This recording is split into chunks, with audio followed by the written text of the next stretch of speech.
Welcome everyone to the Koochiching County Board of Commissioners regular meeting for Tuesday, May 7th, 2024. Would you please help me open with the Pledge of Allegiance?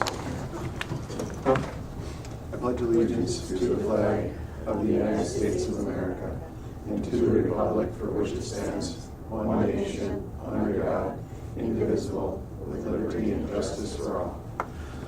Thank you.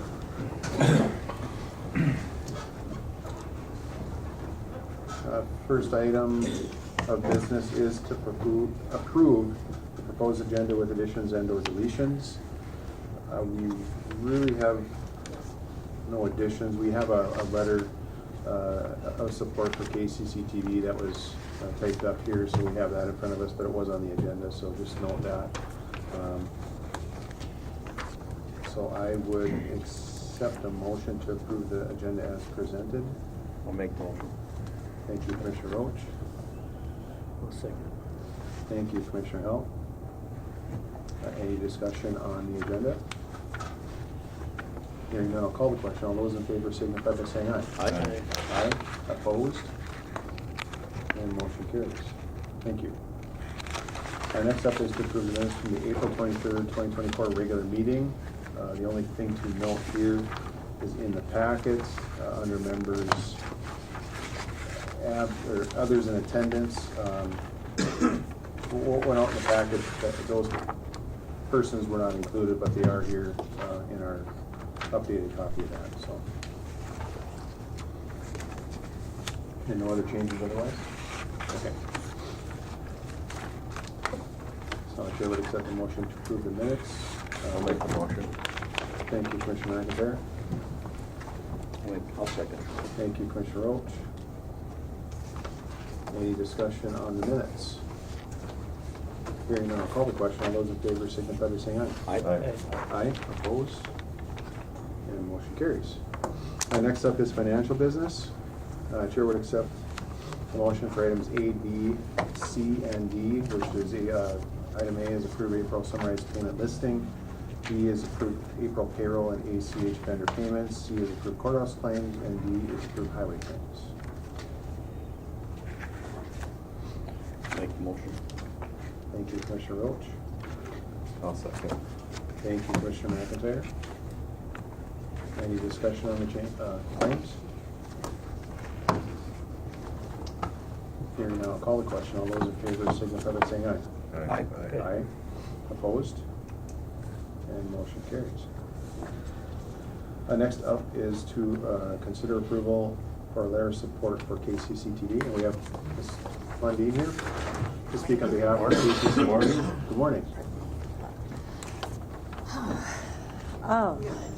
I sent a request to the county board asking for a letter of support for a grant that I am going to submit to Blandon for funding for KCCTV. Our equipment is about 30 years old and it completely failed. So we have not been broadcasting on Channel 7 for about a month. I have a tech on site who has rebuilt the existing equipment so that we can punt and get by for a short time. We affectionately call it he Frankensteined it. So it is operable and it will be reinstalled for Wednesday or Thursday. That will begin to broadcast, but I have no idea how long that will last. We've been in touch with the company that provided our original equipment and they have a package ready to go. All I have to do is ask them to order it. And then we will be up and running with the services that we have today with some improvements to software and sound so that people can hear it better. And there are capabilities that we can expand and provide better service in the future, but we're just not financially ready to assume that yet. So what we are going to replace is exactly what we have in-house today. I will submit the grant application on Friday of this week. It's due by Friday of this week. And Blandon will consider it. There is no guarantee of funding. At last night's City Council meeting, they agreed that they will bring my request before the EDA for funding for this equipment. They understand the necessity, the need for it in our community. They've been hearing from people too that they need it. And I expect that that will be passed for funding. If it is passed, then I will go back to Blandon and ask them to rescind my application. But if things don't go as planned on Monday, I want to make sure that I have that application in place. So if you would consider approving the letter that's before you for me to include with that grant application, I would appreciate that. It would be very helpful that they hear from the community what this service does. What is an integral part of how government works, and to get that information out there on the different levels, like we do try to do in the area that we, people are busy, people can't attend the live version or whatever. Maybe they watch it when they can. So it is extremely important to get this information out there, and I think it's doing a great job. We need to continue that and support this. So Darcy is everywhere. yeah, she is. She is. Actually. So we really appreciate that. But we hear from people that they can't attend, or they want to hear what you all talk about and what happens in here. They want to hear it firsthand. They don't want another interpretation of it. So it's really good. Right. So thank you for your past support, for your support of KCC. But I would ask for support through this letter. Absolutely. Wishes of the board. I'll make a motion. I'll second. Thank you, Commissioner Roach. Thank you, Commissioner Hill. And you said the timeline to get up and running if the grants are going, is it just going to be a couple of weeks? So you think you'll get by for... Once the funding is approved, we'll have equipment in-house and the technician will come and install it. It'll be 2 to 3 weeks from the time I push the order button. If I have to follow through with the grant, it can be 6 to 8 weeks before I hear about the approval of a grant funding. And then we have to have the dollars in hand and we can order the equipment. So I'm hoping for sooner than later, but the grant at this point is Plan B, but I will be submitting it on by Friday. Absolutely. Sounds good. Perfect. What is the price of this equipment? The price of the equipment alone is $11,500. On top of that, there are licensing fees and the fee for the technician. So all inclusive, I'm expecting it to be less than $16,000. Okay. Any other questions for Lois? Well, thank you. Lois, Thank you. RCT, All right, for being Thank here. you. Good day. Yes, please. Great, thank you. Moving to the next item is the Koochiching Technology Initiative E-Waste Collection Day. Please come on up. I know there's been a few folks working on that, and we're sometime in June, right-ish? Yep, June 8th, we are hosting our first ever e-waste collection day. Tim has done a lot of the background work for this, and he is chairing our planning committee, so he knows much better what's going on. But the goal is to try and get all those electronics that people have sitting in their basements, in their garages, in their closets, and collect them all. He's partnered with PCs for People. He had a great connection with Susan Miller? Yep, with PCs for People, and she is just so gung-ho to help us out. They've been up here a couple of times to pick up from the transfer station already. The great news is I'm not asking for any money, but I'm telling you we might actually save you guys some money. That's the goal, to try and reduce some workload out at the transfer station and to save on those tipping fees to move that electronic waste out of the county and hopefully out of people's homes, because a lot of us didn't realize that lithium batteries can become a fire hazard. So we may be storing little time bombs in our homes and not be aware of it.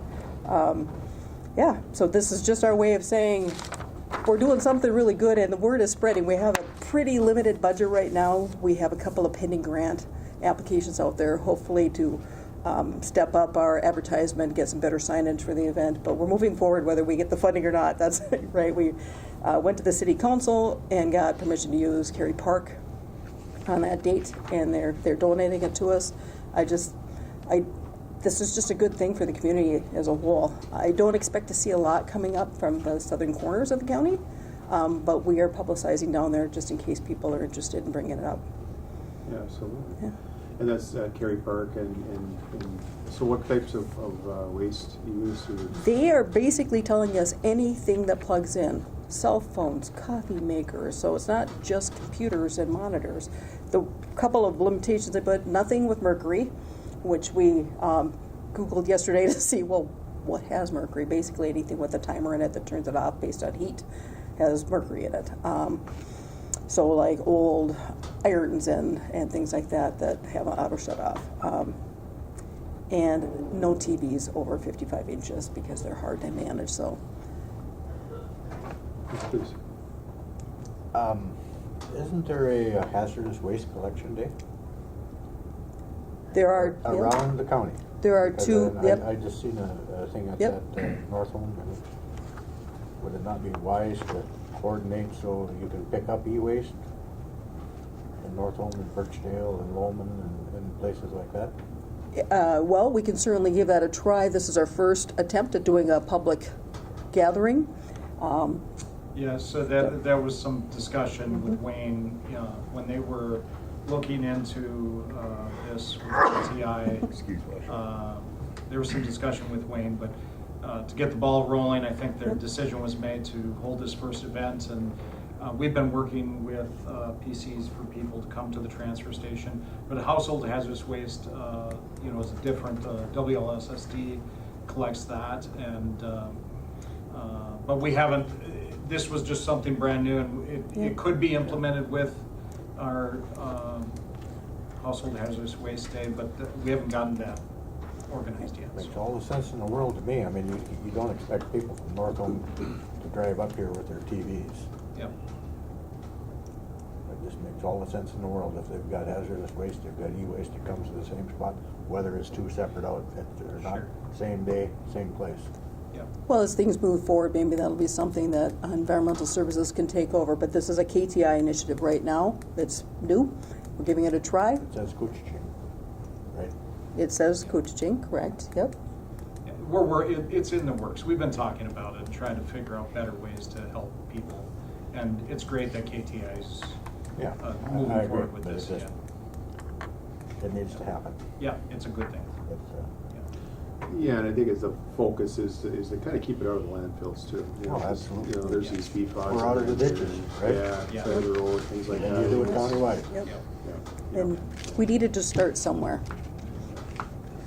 No, I think it's a great initiative, and thank you, Jackie, and Yeah. all the efforts as well. Yeah. As I mentioned, Tim Gerlach has been the primary coordinator of all of this activity. He's done a great job working with PCs for People, keeping us on track with how we're advertising as low budget as we can right now until we know if we have funding. He's with me here. If you are willing to entertain me for another minute, I'll let him speak a little bit about some of the other good work he is doing on behalf of the county. Oh, absolutely, Yeah. sure, please. Well, Tell him over the mic as you go away. well, we're averaging about a dozen refurbished computers. The computers have come from county offices, PCA, the school district, small town tech. Otherwise, those would be e-waste. But through the help of Justin and Philip and Jackie and KTI folks, we were able to get those refurbished and back out to households. We're shooting for about 75 here in total over about 6-7 months. Oh, that's great. Yeah. We've also started working with high school kids in what we're calling generation-to-generation digital navigators, or G2G. We've gotten 6 high school kids that have done an event at West Falls Estates. We did another one here in March at Vets Lodge over at Bacchus. Very well received.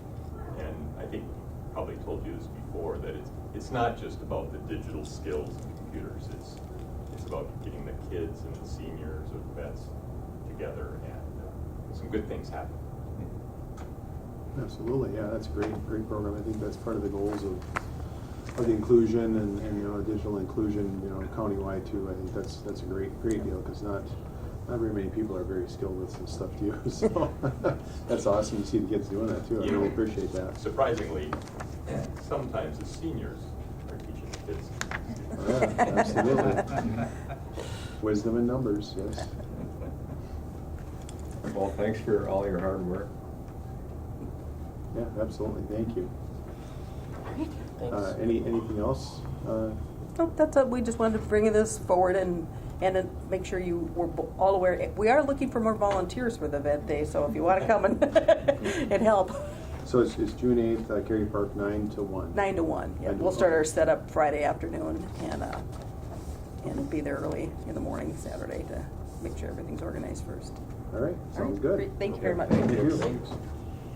Next up, Highway Department business. Hi, Trent. Good morning. And you have a, start off with a notice.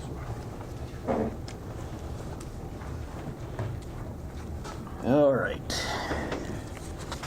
Yeah, first up is a notice of promotion for Andy Larson from a junior tech, that's an STA 4, to a senior tech, which is an STA 5, as of the 6th, which I think was yesterday. So Andy has met all the requirements to receive that promotion. Andy started out with county back in January of 2021. He has a 4-year degree in civil engineering from the University of North Dakota. When we do this transition, we've set up a training plan to get somebody from a junior to a senior. Includes a lot of MnDOT training, but beyond that, it also includes proficiency in the job, making sure that they're capable of representing themselves as a senior tech. So Andy has done that, and I'd like to congratulate him. He's also been lead inspector on several county projects. The Angle Parking Project out on County Road 20 in Rainier. He was lead county inspector on that. County Road 99 bridge replacement, which is down by Ray. And then finally, he's been the lead county inspector on the Van Linn overpass as well. So. All great projects. Well, congratulations as well to Andy. Thanks for getting that program set up too, so we can move folks forward. And Yeah, no, it was set up back when Doug was here, so I take zero credit for it. kept it going. Appreciate that. Yep. Great. Next is to award a couple of bids. Yeah, the next project, or the next RBA here is to award project CP 2024-01, County Road 134 box culvert. We opened bids back on April 30th for this project. We received 2 bids, one from KGM at $487,404, and another one from Gladen for a little over $700. So it's higher than engineer's estimate, but there is a reason for that. When we originally put together the engineer's estimate, we looked at other road projects throughout the county, kind of used those numbers. With this project, we're not going to be permitted to put a bypass or any widening for traffic to go around while the box culvert is being installed. So that means moving product multiple times. So that brought the price up fairly significantly. I did talk to some other contractors after this bid opening that didn't bid, just to see where they were going to fall, and heard over 700 again. So I feel that KGM with the $487,404 would be a reasonable one. If we went to rebid it, I don't think we'd see that price again, unfortunately. So I'm requesting that the board authorize award for this project to KGM for the $487,404. This project is paid for by local option sales tax, as well as Soil and Water has a Conservation Partners Legacy Grant, a CPL grant, and we're getting approximately $100,000 out of that as well for this project. So. Very good. And this project is slated for begin here immediately? It'll be probably after the 4th of July. After the 4th of July. They still have work to do out there, apparently, according to the meeting last night. Yep. Soil and Water is going to have the cattail removal contractor come back up, I believe, next week on the 13th.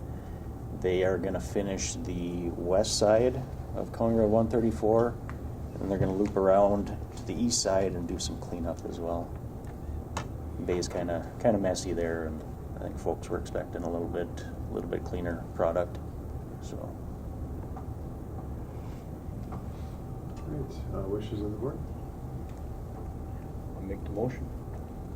Thank you, Commissioner Roach. I'm making a motion to award the bid for project CP 2024-01, which is County Road 134 box culvert to KGM for the price of $487,404.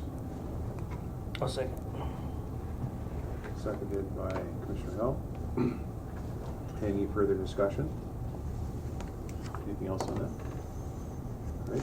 All right. Hearing no further discussion, I'll call the question. All those in favor signify by saying aye. Aye. Aye. Opposed? And motion carries. thank you. Thank you.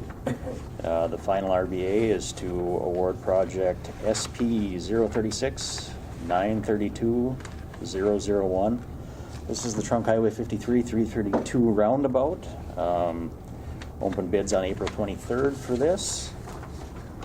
We received 3 bids.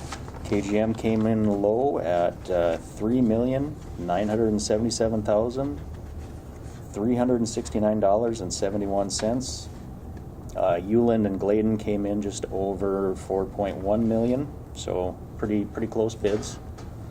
KGM bid is about 8.5% over engineer's estimate, but still within that 10% threshold, so we feel good about that. Like I said, engineer's estimate was a little less than $3.7 million. For this project, we have a TED grant, we have a freight grant, and we have our CASA construction funds that will be paying for it. So, requesting authorization to award SP 036 932 001 to KGM contractors for $3,977,369.71. Big number. Yeah. And just a quick question, that's this year's construction as That's well? this year's construction. They'll start out, after this meeting, I'll write up the contract, get it sent out today still. I would expect probably that first week in June we'll start on the project. And then for other information, how is the traffic going to be routed? So it's a 2-phase project. The first phase, traffic going north and south on 53 will be routed down 332, the north-south portion, and then across on the Van Linn Road. So it'll come out in front of Wagner's there. And then the east-west portion of 332 will be routed down 108, the airport road. Okay. So they'll do one half, the east half first, and then they'll do the west half, or excuse me, vice versa. Yeah, The west half. I believe they're going to do the north half, and then once that north half is done, then I think they can route traffic Okay. kind of around around the roundabout. And actually, there's an additional bypass. If we look at the picture back there. So on the north end of it, excuse me, on the north end. Yeah. On the north end, there's going to be a bypass that comes off of 332 and cuts across to 53 as well. That's another portion of the detour. Right. And information, if anybody needs information, they can contact They yourself, can contact myself or MnDOT. MnDOT will be the inspectors on the project. They're dealing with all the construction, so Will there be load restrictions on the bypass? no. The airport road going to take it? Yep. Yep, it's a good road. It's a 9-ton road. It can handle 10-ton for a while. Rick will be awful mad if it doesn't. I'll be here a lot. Yeah, no, we did quite a bit of work to it back in 2016, so it should be good. All right. And actually, if I were to rate it again, it might be a 10-ton, because I think it's got 6 inches of bituminous on it, which is part of the caveat for being a 10-ton. Absolutely. It'll be some Some short traffic to come through town though too. I'm sure. We certainly can't stop that. So, How long is the construction planned to take? It'll be done in about 3 months. About 3 months. Yeah. Any questions for Ken? Where would, well, I guess that's up to them where the material would come from, the bulk of the material coming in. Would that be coming in from the west or the south or I think east? from the west. I would imagine, a lot of the select granular and stuff will come from Happy Land, Okay. with KGM being the contractor. KGM doesn't have something down St. Louis County line there, or is that KGM? They have a pit or a quarry down there. I think a pit. Right by the Sheep Ranch Road area, don't they? Actually, within Koochiching County, they've got a right before you get to what's the river or the creek. Yep. Um, I know where you're talking. Right on Yeah. the line, county, Yep. county line there. They got the rocks stacked up Yep. along the road. Yep. Yeah, just past grade, a couple miles. Yep. So I suppose that's where they'll get their class 5 and stuff from. But their base material will probably come from Happy Land. Busy summer. Mm-hmm. All right, anything else, Trent? Not regarding this project. Okay, I'll turn it over to the board. I'll make the motion to accept. Thank you, Commissioner Claire. Second. Thank you, Commissioner Erickson. Any further discussion? Hearing none, I'll call the question. All those in favor signify by saying aye. Aye. Aye. Opposed? And motion carries. Just a note, ourselves and MnDOT removed the spring load restrictions on paved roads effective Monday morning. There are still a couple paved roads out there that might travel through a swamp or something that are still posted, and our gravels are still posted for probably another couple weeks. Couple weeks. Yep. Sounds good. Thank you, Trent. Thank you. Now I'll be, just update the board on that we talked about this morning with the land port of entry. I think there's a land port of entry meeting this morning. This morning at 11. They're talking about the intersection. They've got two. Yeah, so they're talking about the intersection of the land port of entry with Highway 11 and how to alleviate some of the traffic issues there. It will be a fairly busy intersection, sometimes busier than others, but they're looking at alternatives to just putting turn lanes in with no stop functions. So they threw out a couple methods of controlling that intersection. One of them is a roundabout. The other one, I believe, was a stoplight. They're just trying to get input on those two options. So Yeah, I see that's today at 11-ish. 11, is it? 10, 10? Is Maybe. It now? Okay, it's not. Maybe it's 10. Sure. yeah. Yeah, I don't know that a roundabout is the right method for an intersection in that location. And with it being as busy as it is or can be, and having out of town travelers coming through there might be a lot of confusion. Traffic light, I don't know that a traffic light is the best thing either for various reasons, but Right, is that in the 40 or 50 mile an hour area there? I think it's 30, ain't it? it might be 30 still. 30 there? Okay. Yeah, somewhere in that transition, 30, 40. I think 50, wait, I think it's right there. I think, so it turns 50 right after the Burner Road. Yeah. So, yeah, that might be that transition. People are clipping along there pretty good, Yeah. coming into town or going up the lake even. So Yeah, it's gotta have some consideration for that. So yeah. if you come into a complete stop in the middle there'd be a lot of traffic. That's what I worry of is people turning left across traffic, but people coming into town, at a 50 mile an hour zone. That's you're gonna have to have some type of traffic control there, whatever it is. And I agree too. Roundabout is probably just asking for more issues than what it's worth, I think, there too. So, but, yeah, there's been some talk of the location of this port of entry as well. Some murmurs out in the community, kind of where the placement is too. I've read, and have some business concerns. Yeah, it's changed since the original, what was it, 2011 accepted location. You know, that was basically entering the land port of entry at by Border Bob's there. It's since changed to now it's east of the Burner Road, which, you know, there could be a possibility of traffic bypassing businesses. So. Yeah, but if anybody's heard some of those concerns in the community, that's kind of some of the concerns. And they were mentioned before too, like you say, from 10 years ago or longer. And it gets agreed upon, and there's a lot of planning between now, or from then to now, and now it's going to get into the final stages too. So Yeah.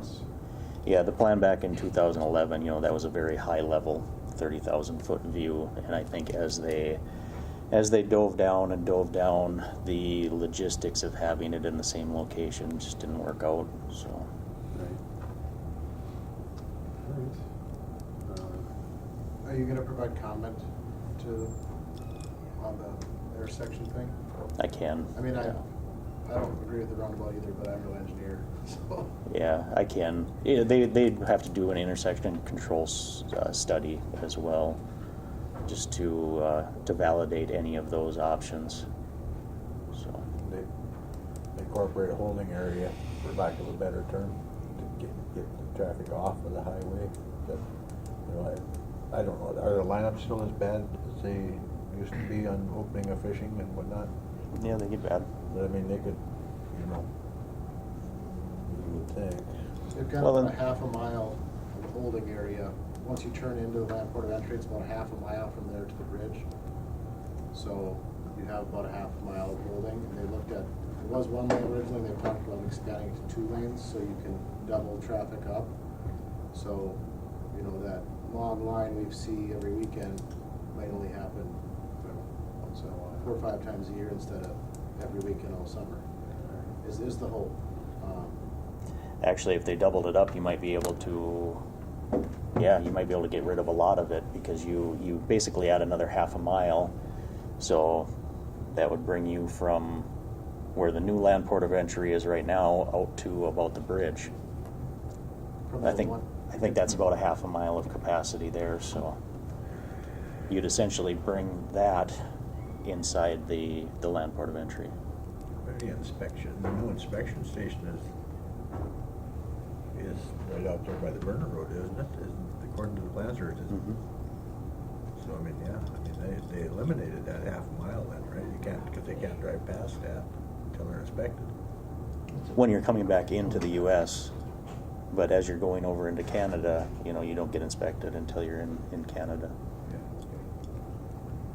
True, I guess. Would the board be interested in, if I can invite him to present the plan to the board, would you guys be interested in something like that? Oh, absolutely. Yeah, just, you'll get some questions, I'm sure, as it continues to move along, but I can certainly ask if he'd be willing to kind of present where they're at. Yeah, do we know if there's any local, I know they've had some public meetings here, I don't know, 6-8 months ago. Yeah, they just had one about a month ago, I think. Yeah, had another one here, yeah. Yeah. So, Yeah, they're very willing to communicate with everybody, so I don't think that would be an issue for them to hop onto this meeting at some point. And okay, yeah, maybe if you want to set that up for a couple of weeks or a month or something, that'd be good.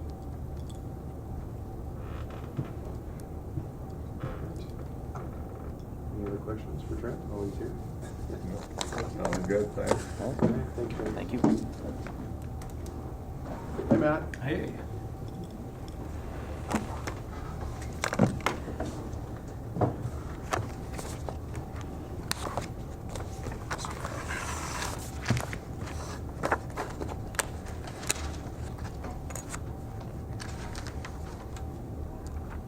And you're looking at having a contract here for engineering services, went up for an RFP or RFQ? Yes, so the board previously had authorized us to go out for RFQs on the Jackfish Rainy Lake RV sanitary design and construction project. If you recall, we had been allocated $200,000 grant for that project with a 25% match. So right now we're in that $250,000 range of budget. So we had advertised for RFQs that we sent out packages to 5 different engineering firms. We received three RFQ proposals. In addition to that, they provided a cost estimate that we didn't look at until after we rated reviewed the RFQs. So based on the review, it's my recommendation that we look at Benchmark Engineering. They had a total cost estimate of $50,867 based on estimated hourly rates and the amount of time they expected to spend on this project. Some of the scope of consulting work is they're going to do a sanitary sewer facility plan review, final sanitary sewer design with a cost estimate, so they have to have construction plans. Help us with environmental review and required permit assistance, and then help us for advertisement and bidding, procurement and project management, survey and staking and construction inspection services, as well as the project closeout, easements and as-built documentation. So those are the scope of the consulting work, and like I said, Benchmark Engineering was our highest rated contractor. They actually had worked on the design for Rainy Lake RV prior to us receiving a grant, and so they were very familiar with it, and that helped them, of course. And they actually, so then we opened up the cost estimates, and they actually were the low cost as well. So. And the range of estimates were from $50,867 to $60,100. The other two consultants that provided requests for qualification proposals was Stantec. Stantec is out of Duluth, and they would be very good as well. And then Whitseth also provided us a proposal as well. So I'm asking to authorize us to enter into an engineering services contract for the Jackfish Rainy Lake RV sanitary design and construction project with Benchmark Engineering. And any contract I'll have the county attorney review. So. All right. Sounds good, man. Thank you for working on this too. It's been a process. So, yes. But yes. It's good. It's a good process. It's a good thing to get them hooked up, and yes, and it'll further their benefit there too, I'm sure. So. Yeah, it's a win-win on this project. And of course, we'll be bringing this back. When we get cost proposals, obviously this will have to come back to the county board before we move forward with any construction, and so wait and see what our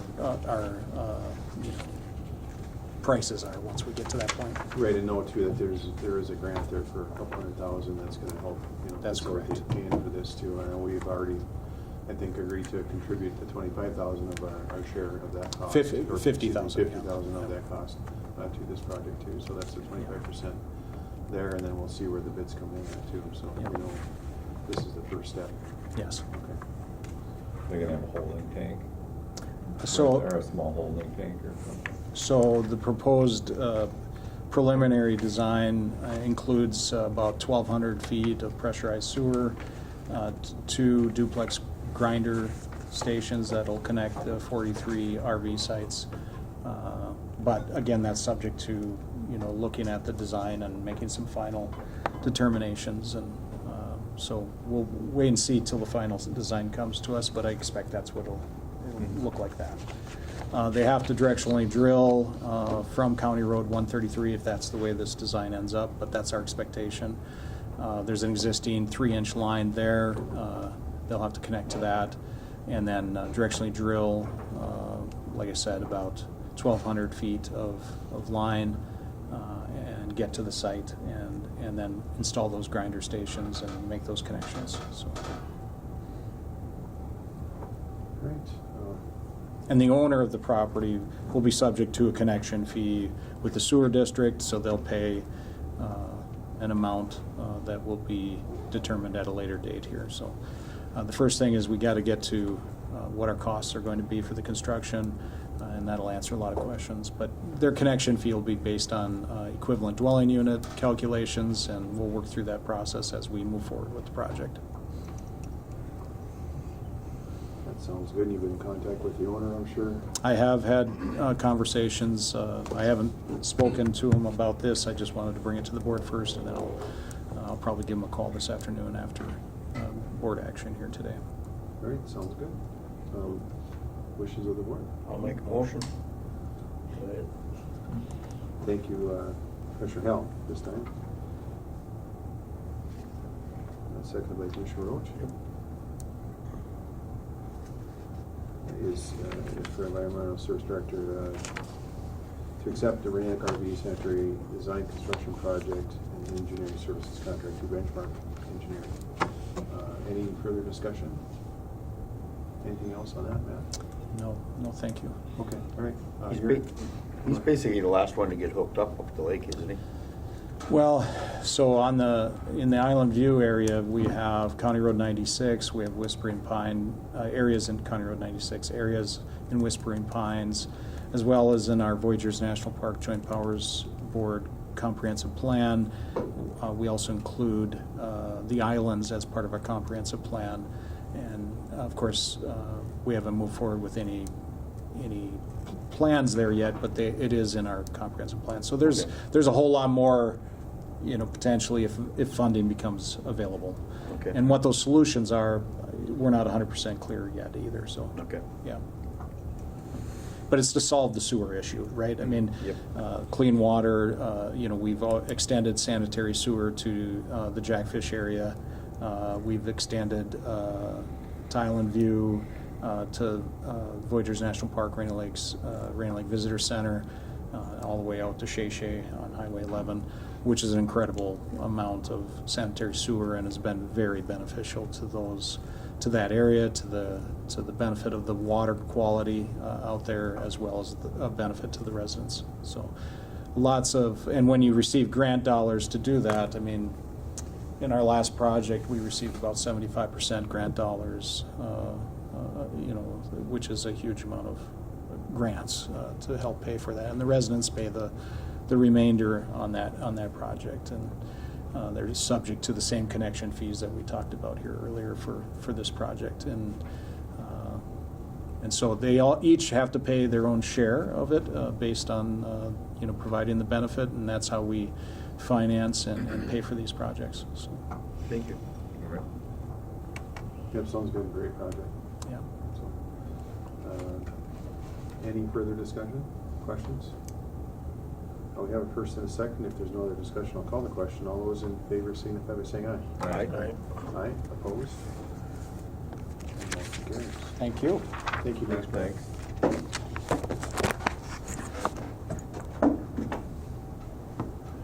At this time, I'll open up for public comments. Is there anybody in person or online for public comment?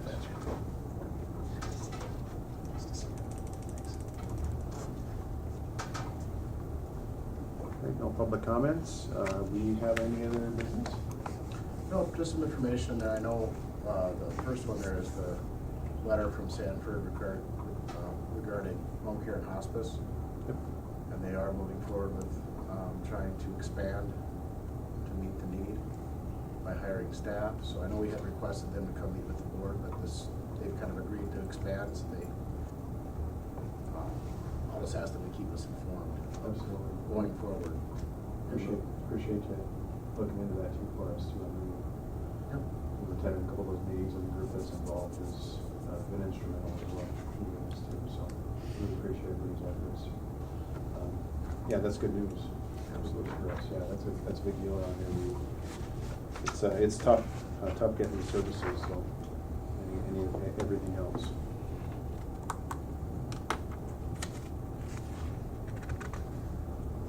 If there's no other business, I will ask for a motion to adjourn. Make a motion. Thank you, Commissioner Hill. I'll second. Thank you, Commissioner Roach. All those in favor of adjournment, please say aye. Aye. Aye. Opposed? And we are adjourned.